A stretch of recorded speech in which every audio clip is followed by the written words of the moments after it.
네, 환영해 주셔서 감사합니다. 네, 말씀을 시작하면서 좀 뜬금없는 질문이지만 성도님들에게 물어보고 싶은 게 있습니다. 그 성도님들께서는 크리스마스 캐럴 있잖아요. 크리스마스 캐럴을 언제부터 들으시나요? 지금 아마 듣고 계신 분도 계실 것 같아요. 요즘에 카페도 보니까 많이 흘러나오는 것 같고 어떤 백화점에는 이미 또 트리도 세워졌다고 하더라고요. 저는 생일이 10월 말인데요. 물론 뭐 생일 축하를 받고자 하는 건 아니고요. 선물 안 받습니다. 네, 그런 건 아니고 저는 이제 생일이 10월 말인데 그때부터 딱 캐럴을 듣기를 시작합니다. 뭐 캐럴을 우리가 왜 듣냐면 어떻게 보면 연말을 준비하고 성탄을 기대하면서 듣죠. 성탄 무엇일까요? 예수님의 탄생을 기념하며 축하하는 날입니다. 예수님의 오심을 감사하는 날이죠. 세계 모든 사람들, 예수님을 믿지 않는 사람들에게도 기쁜 날이고 또 우리 그리스도인들에게는 그런데 특히나 귀하고 기쁜 날, 감사의 날입니다. 그런데 저도 참 기쁘고 감사한데 저는 좀 이상하진 않은데 이상한 면이 좀 있어서 성탄을 생각하면 꼭 떠오르는 장면이 하나가 있습니다. 패션 오브 크라이스트라는 그 영화 중에 한 짧은 영상인데요. 한번 보여주시면 감사하겠습니다.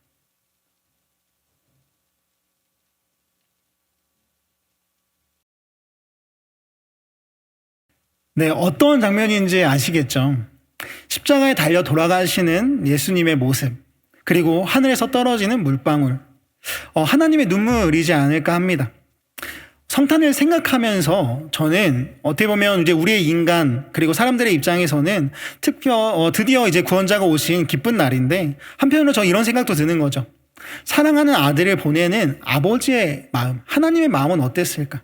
어떤 마음이셨을까? 어떤 생각을 했을까? 하는 것입니다. 하나님은 분명히 우리 예수님께서 아까 우리 영상에 나온 것처럼 십자가에서 죽으셨다는 것을 아셨을 텐데 물론 이제 이런 것들은 보통 우리가 고난주간에 많이 생각하곤 하는 것인데요. 예수님께서 잡히시고 모욕을 당하시고 채찍 당하신 것, 십자가를 지시면서 끌려가신 것, 또 십자가에서 죽으신 것들. 근데 이런 것들이 하나님께서 모두 아셨을 텐데 성탄을 기대하며 어쩌면 너무나 멀리 나갔을 수도 있겠지만 사실 예수님의 오심과 이 십자가는 떼어놓을 수 없기 때문에 자연스럽게 생각하게 되는 것도 있습니다. 그래서 생각하는 것은 묻고 싶은 질문은 이것입니다. 예수님은 그럼 왜 오셨는가? 라는 질문이죠.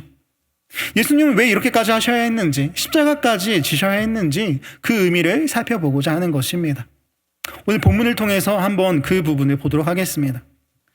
오늘 본문은 이 십자가 사건에서 꽤나 앞으로 돌아간 때 예수님께서 사역을 시작한 때로 돌아갑니다. 오늘의 이야기는 이렇게 시작합니다. 요한복음 2장 1절에서 2절 말씀입니다. 함께 읽겠습니다. 시작.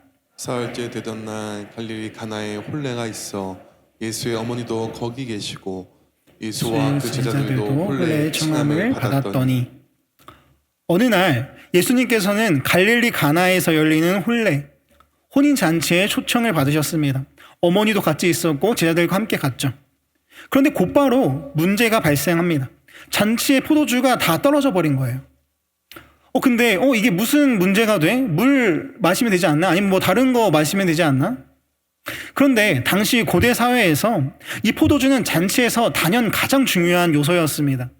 포도주가 떨어졌다는 것은 그냥 잔치가 끝났다, 잔치가 거기까지였다라는 것을 의미하는 것이었죠. 잔치는 그런데 그렇게 끝나서는 안 됐습니다. 예전에 그 고대 전통 문화는 공동체 문화였습니다.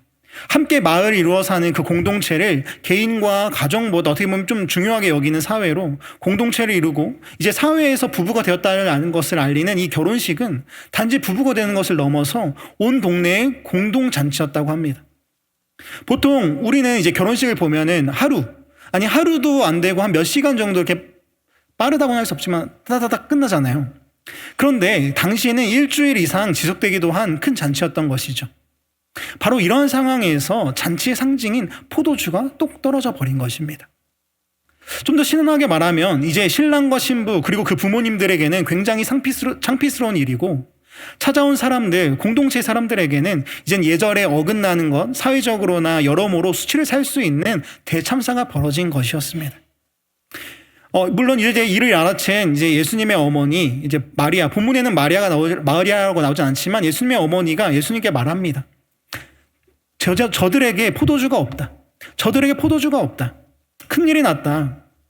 그 잔치의 필수품인 포도주가 다 떨어져서 그들이 난처하고 수치로운 상황에 처하게 되었는데 어떻게 해야 되겠니? 그런데 어떻게 하죠? 혹시 우리 성도님들께서 이러한 질문을 받았다 그러면 어떻게 하실 것 같으세요? 무엇이라고 대답하실 것 같으신가요? 한번 상상해 봅니다. 저의 이제 오랜 바람이지만 성도님들께서 드디어 저의 결혼식에 왔다고 생각해 봅시다. 네? 생각만 해도 참 기쁜데요. 네. 그런데 이제 결혼식을 마치고 이제 뷔페에 가가지고 잘 먹고 있는데 뭐가 좋을까요? 예를 들어 스테이크, 메인 요리인 스테이크라고 해봅시다. 스테이크가 있었는데 갑자기 어떤 한 성도님이 찾아오셔가지고 우리 성도님께 이렇게 말하는 겁니다. 저기 누구누구 성도님 스테이크가 떨어졌다는데요. 그러면 성도님들께서는 무엇이라고 대답하시겠어요? 혹시 저를 위해 고기를 구워주시겠나요? 사가지고 와서 이렇게 직접 그릴해서? 그러면 물론 감사하겠지만 근데 사실 대답할 수 있는 것은 이것입니다. 어쩌라고요? 왜 저에게 그걸 물으시죠? 초청받는 손님인데요. 그렇지 않을까요? 어떻게 할 수 있을까요? 초대되어 온 손님이 물론 이제 이것과는 좀 다른 상황인 것은 예수님의 어머니는 예수님이 좀 특별한 사람, 좀 비범한 존재라는 것을 아셨겠죠. 그리고 또 신랑 신부와 어떻게 보면 좀 친분이 있었을지도 모르겠습니다. 그래서 이 어머니가 예수님께 말씀하신 걸 거예요. 그렇지만 예수님의 대답은 이렇습니다. 4절 함께 읽겠습니다. 시작. 예수께서 이르시되 여자여 나와 무슨 상관이 있나이까 내 때가 아직 이르지 아니하였나이다. 여자요. 좀 뭐랄까 좀 예의가 없어 보일 수도 있겠죠, 어머니한테. 그런데 아무튼 여자요. 이것이 나와 무슨 상관이 있습니까? 어떻게 하라는 거죠? 이것이 저와 무슨 상관이에요? 아까 우리가 이야기한 그런 상황과 같은 대답처럼 보입니다. 그럼 왜 저한테 물으세요? 손님인데요. 라는 이런 대답. 그런데 여기서 우리가 주목해야 할 것은 예수님의 대답 가운데 특별한 말이 이어졌다라는 것입니다. 바로 아까 읽었던 내 때가 아직 이르지 아니하였나이다. 내 때. 이것은 또 무슨 뜻일까요? 목회자이자 기독교 작가로 잘 알려진 팀 켈러 목사님은 이 혼인잔치 사건에 대해서 이 사건을 이해하는 중요한 키워드로 중요한 열쇠가 바로 11절에 있다고 합니다. 11절 한번 보도록 하겠습니다. 예수께서 이 첫 표적을 갈릴리 가나에서 행하여. 무엇이 열쇠일까요? 바로 이 11절의 이 표적이라는 단어입니다. 표적, 영어로는 sign. 이 sign이라고 번역되는 단어요. 우리 함께 우리 이 주제를 한번 또 읽어보도록 하겠습니다. 첫 번째 주제입니다. 시작. 예수님은 우리에게 표적을 보여주셨습니다. 오늘 예수님께서 첫 번째로 하신 일은 바로 우리에게 표적을 보여주셨다는 것입니다. 우리가 오늘 본문을 읽어서 아시겠지만 결국에 예수님께서 이 포도주를 만들어 주셨나요? 아니면 안 만들어 주셨나요? 만들어 주셨죠. 이런 놀라운 일, 이런 어떻게 보면 불가능한 일인데 가능해진 일, 이런 일들을 우리는 보통 무엇이라고 할까요? 바로 기적이라고 말합니다. 기적이 일어났다. 예수님께서 기적을 행하셨다라고 하죠. 사실 그렇잖아요. 물이 포도주로 바뀌는 건 쉽게 볼 수 없는 기적이잖아요. 그런데 우리가 오늘 이 말씀에서 봤을 때 이 사건을 기적이 일어났다, 기적을 행하였다라고 하지 않고 예수님께서 표적을 행하셨다라고 기록을 하고 있어요. 우리는 이 차이를 주목해 봐야 합니다. 표적이란 단순히 신기한 일, 놀라운 일, 불가능한데 벌어진 일, 이런 것을 의미하는 단어가 아닙니다. 표적은 다른 무언가를 상징하는 것이나 신호하는 것을 말하는 단어로, 즉 이 혼인잔치 사건이 그냥 예수님의 놀라운 능력을 보여주고 신비한 기적, 무언가 비범한 모습을 보여주는 것을 넘어서 이 사건이 무언가를 의미하고 있다라는 말입니다. 그렇다면 우리는 물을 수 있겠죠. 무엇을 의미하는가? 무엇을 상징하는가? 결론부터 말씀드리자면 바로 예수님의 메시아 되심을 의미하는 일입니다. 이 혼인잔치 사건은요, 예수님께서 메시아, 민족, 인류의 구원자인 것을 상징하는 표적인 것입니다. 그런데 여기서 또 한 가지 의문이 드는 것은 왜 이게 표적이 되는 걸까 하는 것입니다. 어떻게 표적이 될까? 어떤 표적일까? 사실요. 근데 이 표적은 좀 이상합니다. 왜 이상하냐면 이 사건이 첫 표적이기 때문입니다. 11절 다시 보면 우리 뭐라고 되어 있나요? 예수께서 이 첫 표적이었다는 것을 말하고 있습니다. 보통 예수님께서 세례를 받으시고 공적으로 사역을 시작하신 이 3년을 아시다시피 공생애라고 부르고 있는데요. 그런데 그 중에서도 첫 사역, 첫 표적이 바로 이 혼인잔치 사건인 것입니다. 그런데 또 이렇게 물어보실 분이 계실지도 모르겠습니다. 아니 목사님, 이게 왜요? 이게 왜 첫 표적인 게 이상하다라는 거죠? 우리 사랑하는 성도님들, 제가 한 가지 여쭤보고 싶습니다. 혹시 성도님들이 예수님이라고 생각한다 그러면, 내가 예수님이라고 생각한다 그러면 혹시 가장 먼저 행하고 싶은 기적이 무엇인가요? 가장 먼저 하고 싶은 사역이요. 중풍병자를 고치는 거? 아니면 눈면 소경을 고치고 안증뱅이를 일으키는 거? 또 5개의 떡과 2마리의 물고기로 수많은 사람들을 먹일 수도 있겠죠. 그리고 귀신을 내쫓고 악한 영을 다스리는 기적을 보여줄 수도 있겠습니다. 또 바다를 잠잠하게 하는 것도 좋을 것 같아요. 아니면 진짜 특별하게 죽은 자를 살리는 이 사역은 어떠세요? 사랑하는 성도 여러분, 이 첫 번째 사역이라는 것은 굉장히 중요합니다. 우리가 무엇인가 다른 사업이나 활동을 시작한다라고 생각을 해보세요. 근데 그렇게 생각해보면 첫 단추를 꿰는 일은 그 회사나 사업, 활동의 방향을 결정하는 일일 것입니다. 앞으로 우리가 어디로 나아가고자 하는지, 앞으로 내가 무엇을 하고자 하는지 방향을 결정하는 일이라는 것이죠. 앞으로의 걸음, 생각, 미래를 보여주는 일입니다. 즉 공생애도 마찬가지로 예수님의 사역이 공적으로 처음 시작하는 것을 고려할 때 첫 번째로 행할 사역은 앞으로의 방향성을 결정하는 것입니다. 앞서 말한 것처럼 병자들을 고치는 거요. 예수님이 이제 우리를 치유하시는 분이 될 거라는 말입니다. 또 오병이어의 기적으로 사람들을 먹이신다. 예수님은 우리의 필요를 채우시고 풍족하게 먹이시는 분이 될 거라는 말입니다. 그리고 악한 영을 내쫓는 거, 이제 사탄의 권세에서 우리가 해방될 것이라는 것을 의미하는 것일 거예요. 또 바다를 잠잠하게 하는 거, 예수님은 이제 세상도 승복하는 어떻게 보면 창조주의 하나님으로서 참 하나님이라는 것을 보여주는 사건일 것입니다. 그리고 또 죽은 자를 살리는 거, 인간의 가장 큰 두려움이었던 이 죽음조차도 우리를 구속할 수 없고 이제 생명의 주권자가 주님이시라는 것을 뜻하는 바일 것입니다. 어떠세요? 다 너무 좋은 일, 좋은 방향인 것 같습니다. 그렇지 않나요? 제가 감히 예수님이라고 생각한다 그러면, 그러니까 이단은 아닌데 예수님이라고 생각한다 그러면, 제가 예수님이라면 저는 죽은 자를 살리는 기적을 먼저 행할 것 같아요. 그래서 사망의 권세에 있던 인간들을 구속함으로써 생명의 주권이 예수님께, 하나님께 있다는 것을 보여줄 것 같다는 말입니다. 그런데 오늘 본문을 보면 이 모든 것이 아니었습니다.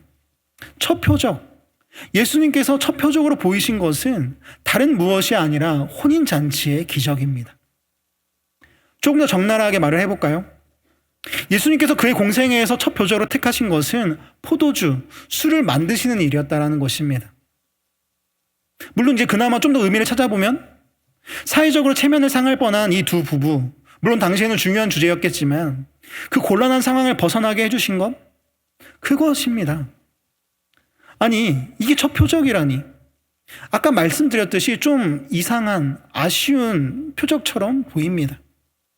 다른 좀 멋진 거, 아픔을 고치고 풍요롭게 하시고 자연을 제압하시고 생명을 주관하시는 것, 그런 것들 먼저 하고 이 표적을 하시면 좋았을 텐데 이건 도대체 무슨 의미지? 무엇을 상징하는 것이 싶습니다. 그런데 사랑하는 우리 믿음의 가족 여러분, 사실 예수님께서 오늘 하신 일은 바로 이것이었습니다. 우리 한 목소리로 같이 읽어보도록 하겠습니다. 시작. 예수님은 우리에게 잔치를 베풀기 원하십니다. 네, 오늘 예수님께서 하신 일은 바로 우리에게 잔치를 베푸시는 것이었습니다. 지금 오늘의 이 잔치 가운데 포도주를 만들어서 계속해서 잔치가 이어지고 누릴 수 있게 하시는 분은 연회의 책임장으로서, 우리 말씀 가운데 연회장이 나왔었잖아요.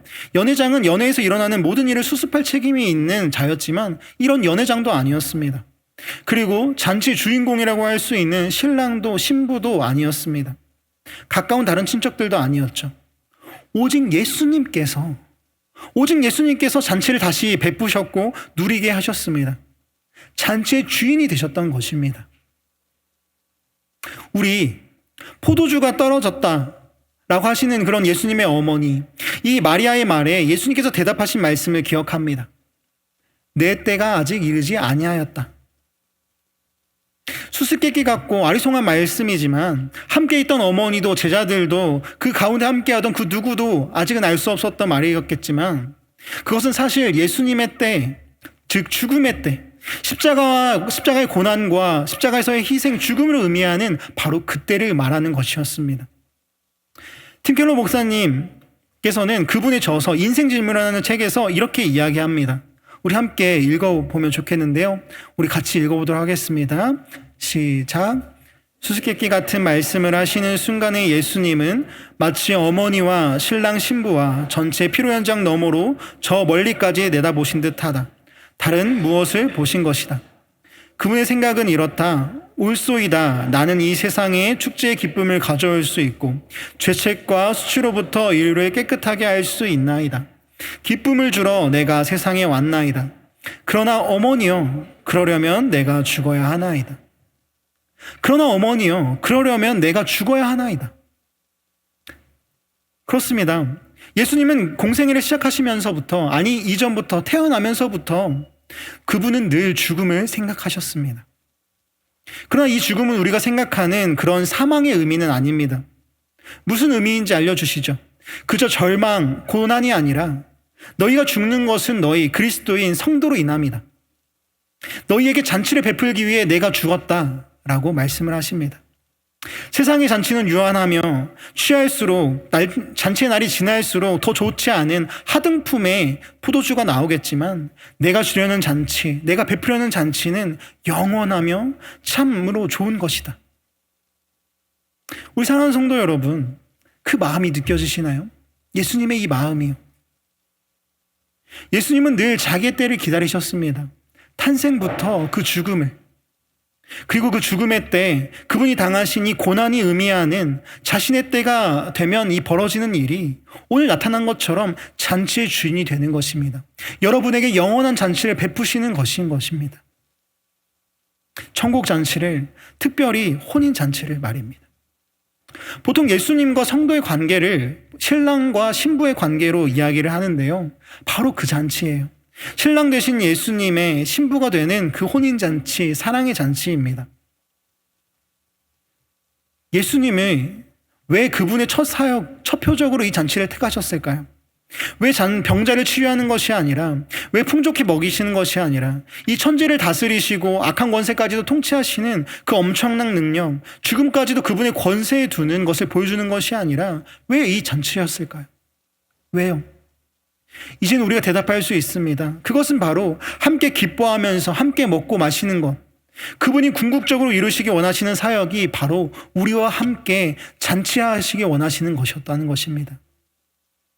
함께 살기 원하셨다는 것이고 함께 기쁨을 누리기 원하신다는 것입니다. 함께 사랑하는 것입니다. 그래서 예수님께서는 그분의 첫 사역, 이 표적을 통하여서 말씀하십니다. 사랑하는 자들아, 수치와 절망에 어쩌면 자신이 죄인인 것조차 모르는 이 사역, 십자가, 예수에 관심이 없는 너희들아, 내가 너희에게 온 이유를 알려주겠다. 내 사역에, 나의 공적인 생애, 공적인 사역의 의미를 알려주겠다. 언제나 나에게 중요한 것은 너였다. 나에게 있어서 신적인 권능으로 내가 신인 것을 보여주고 귀신을 쫓아내고 죽음에서 살리는 것 그 이상으로 지금의 너희와도, 다시 산 너희와도 함께 사는 것, 함께 누리며 함께 먹고 마시는 것, 영원한 잔치 가운데 너와 내가 신랑과 신부가 되어서 웃으며 기쁘게 영원히 사랑하면서 사는 삶, 이것이 내가 너희에게 보여주고 싶은, 너희에게 주고 싶은 삶이다 라는 것을 알려주시는 것입니다. 사랑하는 여러분, 바로 이것입니다. 영원한 잔치입니다. 영원한 사랑입니다. 그러면 이제 마지막으로 천국 잔치, 예수님과의 이 혼인 잔치라는 이 표적을 위해서 한편으로는 우리가 해야 할 것이 있습니다. 우리 함께 또한 읽어보도록 하겠습니다. 시작. 우리의 포도주 없음을 고백해야 합니다. 우리가 해야 할 것은 바로 우리의 포도주 없음을 고백하는 일입니다. 우리로서는 이 잔치를 지속할 수 없다라는 것을, 아니 애초에 죄로 인하여서 천국 잔치에는 이룰 수 없다라는 것을 우리가 고백해야 하는 것입니다. 사실요, 우리는 우리의 죄에 대해 설명하거나 우리의 부족에 대해서 말한다면, 우리가 행복을 얻지 못할 것에 대해서 말을 한다면 불편함을 느끼기도 할 것입니다. 머리로는 이해해도 우리가 이제 교회를 오래 다녔으니까 나에게 예수님이 필요하다는 것을 알매도 불구하고, 그런데 마음으로는 어쩌면 인정하지 못할 수도 있습니다. 그러나 죄나 우리의 부족, 그 무엇으로도 채울 수 없는 그 공허를 알지 못한다면, 인정하지 못한다면 그런 충만한 기쁨도 우리는 결코 알 수 없습니다. 우리에게 씻어야 할 얼룩과 수치, 채워져야 할 부분이 있다는 것을 알아야 해요. 나는 아무 문제가 없다라고 속아서는 안 됩니다. 사실 우리는 우리의 부족함을 잘 알고 있습니다. 질문을 드려봐요. 왜 늘 그렇게나 바쁘게 열심히, 과도하게 열심히 살아가세요? 왜 매사에 나 자신이 옳아야 하죠? 겉모습에 왜 그토록 신경을 쓰시나요? 잘 사는 것처럼 보여야 해. 행복한 가정, 행복한 결혼 생활 보여줘야 돼. 나이스한 생활, 관리하는 나의 모습 보여줘야 돼. 다른 사람의 시선을 의식하면서요.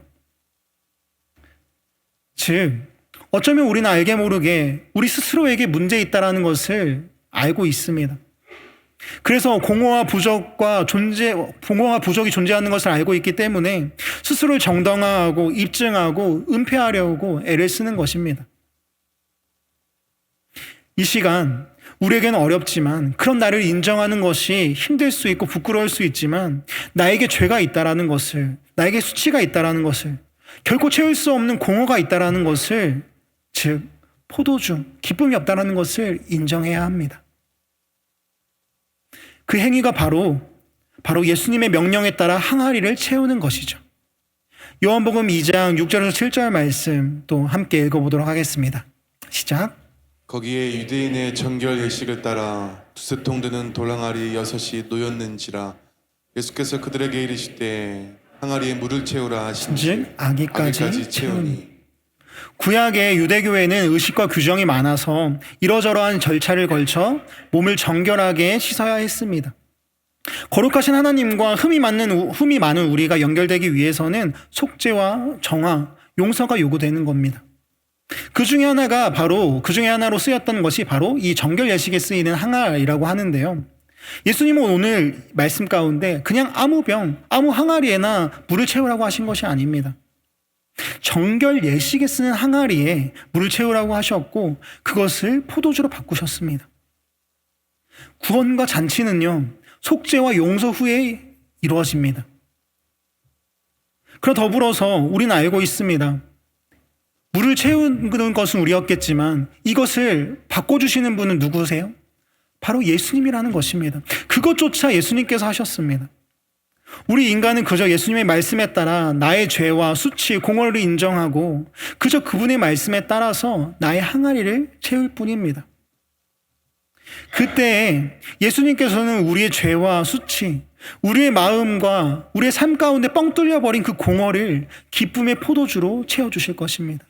충만히 채우실 것입니다. 그것이 바로 십자가인 것이죠. 이사야 53장 5절 말씀, 잘하는 말씀 제가 읽어드리겠습니다. 그가 찔림은 우리의 허물 때문이요 그가 상함은 우리의 죄악 때문이라. 그가 징계를 받음으로 우리는 평화를 누리고 그가 채찍에 맞음으로 우리는 나음을 받았도다. 예수 그리스도께서 십자가에서 흘린 붉은 피는 우리를 죄와 수치와 공허에서 구원할 것입니다. 예수 그리스도께서 십자가에 흘린 붉은 피는 그 붉은 포도주처럼 우리를 기쁨의 잔치, 사랑의 잔치, 그분은 신랑이 되시고 우리는 신부가 되는 그런 잔치로 우리를 이끄실 겁니다. 영원히 사랑하는 그런 잔치로 말입니다. 사랑하는 성도 여러분, 다시 한번 권면합니다. 우리 그런 잔치로, 이 영원한 잔치로 함께 가시지 않겠습니까? 내 체면, 내 욕심, 내 공허함을 채우기 위한 가면, 그 모든 것들을 내려놓고 우리의 신랑이신, 잔치의 주인 대신 지금도 애타게 자신의 모든 것을 다 던져버리고 우리를 위하여 오신 그분 앞으로, 그분께로 가시지 않겠습니까? 우리 가봅시다. 들여다봅시다. 우리가 곧 맞이할 이 성탄이, 그리고 우리가 살아갈 이 모든 삶이 예수 그리스도의 아름다운 사랑의 고백 가운데 참으로 아름다운 잔치의 초대로 나아가는 그런 아름다움을 소망하는 순간순간이 되기를 간절히 소망합니다. 아멘. 이것이 예수님께서 우리들, 나 한 명 한 명에게 주신 바로 그런 삶이고 우리가 나아가야 할 방향인 것입니다. 사랑하는 성도 여러분, 이제 마지막으로 말씀을 맺으며 팀 켈러 목사님의 인생 질문이라는 책의 한 부분으로 말씀을 맞춰보도록 하겠습니다. 함께 보도록 하겠습니다. 요한계시록 19장 9절은 말한다. 천사가 내게 말하기를 기록하라. 어린 양의 혼인잔치에 청함을 받은 자들은 복이 있도다 하고. 다시 말해서 종말에 모든 잔치를 종결시킬 잔치가 있다는 것이다. 그냥 막연한 잔치가 아니라 혼인잔치다. 서로 사랑하는 우리와 그분의 친밀하고 영원한 연합을 마침내 경축하는 자리이다. 역사는 그렇게 종결된다. 예수님은 바로 그 일을 이루시기 위해 오셨다. 예수님의 사랑하신 백성인 우리는 신부가 되어 마침내 그분과 연합할 것이다. 우리는 신부가 되어 마침내 그분과 연합할 것이다. 아멘. 이제 더는 공허와 부족함에 시달리는 것이 아니라, 전전긍긍하는 것이 아니라, 다른 무엇으로 뺏길까봐 걱정하는 것이 아니라 정말 예수 그리스도를 내 마음에 모시며 그분이 초대하신 잔치에 초청받으며 그렇게 나아가며 그분의 말씀에 따라 순종하면서 우리가 정말 그리스도의 아름다운 신부로 영원한 혼인잔치를 소망하는 자로 그렇게 저와 여러분, 우리 모든 세우신 교회가 되기를 간절히 축복합니다. 아멘. 우리 오늘 이 시간 제가 기도로 말씀을 마치도록 하겠습니다. 기도하겠습니다. 사랑하는 주님, 이 시간 주님의 사랑을 다시 깨닫습니다. 이 시간 나의 죄와 부족함들, 그리고 채우기로, 다른 것으로 채우기로 노력했던 나의 이 부끄러운 모습을 고백합니다. 주님, 이 시간 겸손히 나아가오니 우리의 이런 고백을 받아주시옵소서. 우리는 부족한 자입니다. 주님 없이는 아무것도 할 수 없습니다. 그러니 주님, 그 잔치로 불러주신 이 초청에 응답하여 나아가오니 우리를 기쁨으로 채워주시옵소서. 주님께서 주실 그 무엇과도 바꾸지 못할 그런 축복으로 함께하여 주시옵소서. 그렇게 정말 주님과 함께 나아가길 원합니다. 그런 순간들이 될 줄 믿습니다. 그렇게 이루실 주님을 신뢰하오며 잔치로 초청하기를 결단하오며 사랑이신 예수 그리스도의 이름으로 간절히 기도드렸습니다. 아멘.